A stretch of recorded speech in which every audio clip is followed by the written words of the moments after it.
समिती कळमेश्वर, जिल्हा नागपूर. प्रिय मित्रांनो आणि गुरुजनांनो, आज मी आपल्यासमोर एक अत्यंत महत्त्वाचा आणि चिंताजनक असा विषय मांडणार आहे. तो म्हणजे प्रदूषणाचा मानवी जीवनावर होणारा दुष्परिणाम. प्रदूषण प्रदूषण प्रदूषण, जिथं जावं तिथं हाच शब्द काढी दुसरे काय बसे म्हणे.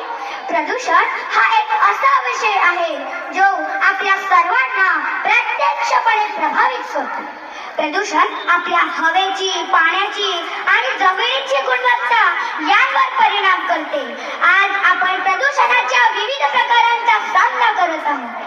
हवा, पाणी, ध्वनी आणि जमीन प्रदूषण हे सर्व आपल्या पर्यावरणाचे संतुलन बिघडवत आहे.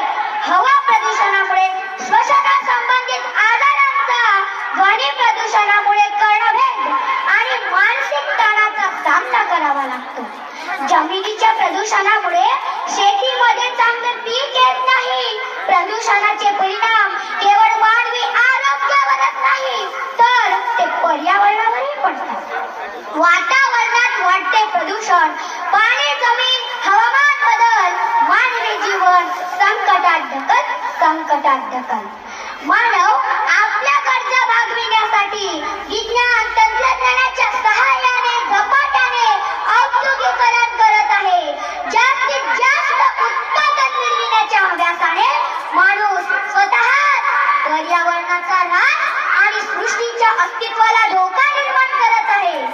पर्यावरणातील विविध घटकांमधील समतोल वाढत चालला आहे. वाढत्या औद्योगिकीकरणामुळे कार्बन मोनॉक्साईड, सल्फर डायऑक्साईड व अन्य विषारी वायू वातावरणात पसरून वातावरणाचे प्रदूषण होते. उद्योग धंद्यातील टाकाऊ द्रव्ये नद्या व समुद्रात सोडली जातात.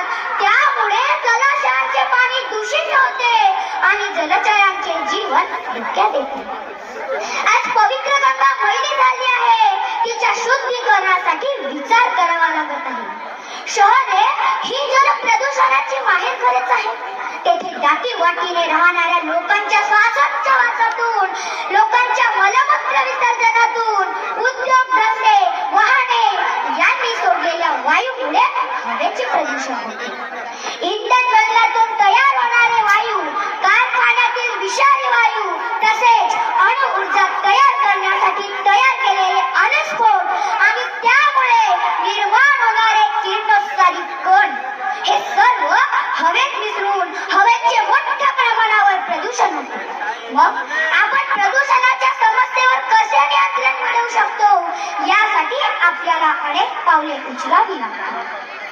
प्रदूषणाला सारूया दूर पर्यावरणाचा लावा सूर.